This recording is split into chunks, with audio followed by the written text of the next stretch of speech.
ناخن پالش لگائے، وضو کرے وضو نہیں ہوگا، غسل کرے غسل نہیں ہوگا، جسم ناپاک ہے، اس کا جسم پاک نہیں ہوا، قرآن پاک کو ہاتھ نہیں لگا سکتی، قرآن پاک کی تلاوت نہیں کر سکتی، اسی حالت میں فوت ہو گئی، ناخن پالش لگی ہوئی ہے، اس کو موت کے بعد غسل دیا گیا، اس کا جسم پاک نہیں ہوا، جسم ناپاک ہے، اس کا جنازہ پڑھنا بھی جائز نہیں۔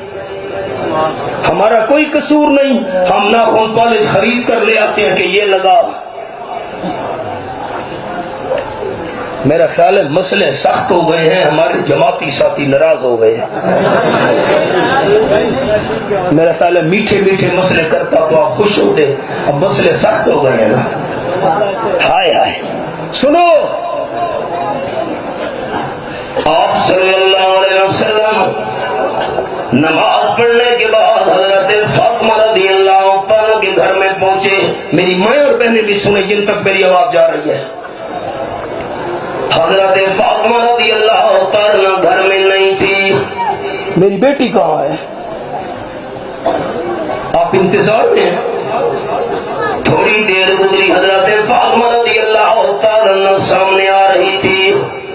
آپ نے فرمایا، بیٹی من این جیتے، لفظ سنو، لفظ سنو، گھروں میں جا کر میری ماں اور بہنوں کو بھی سنا دینا، بیٹی کہاں سے آ رہی ہو، کدھر گئی تھی؟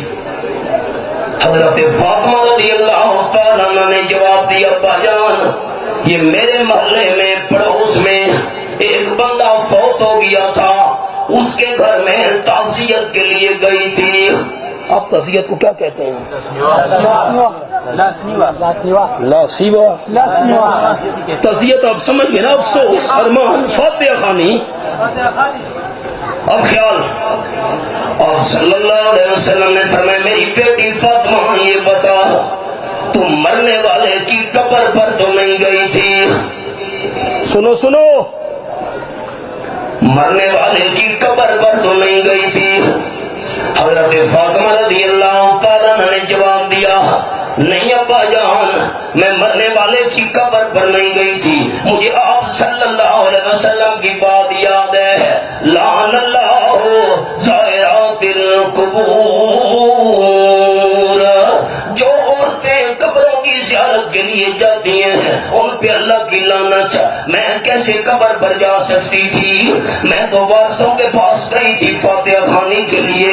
آپ صلی اللہ علیہ وسلم نے فرمایا، میری بیٹی فاطمہ پہلے تو تمہیں لعنت والی بات سنی ہے، جو عورتیں قبروں کی زیارت کے لیے جاتی ہیں ان پہ اللہ کی لعنت۔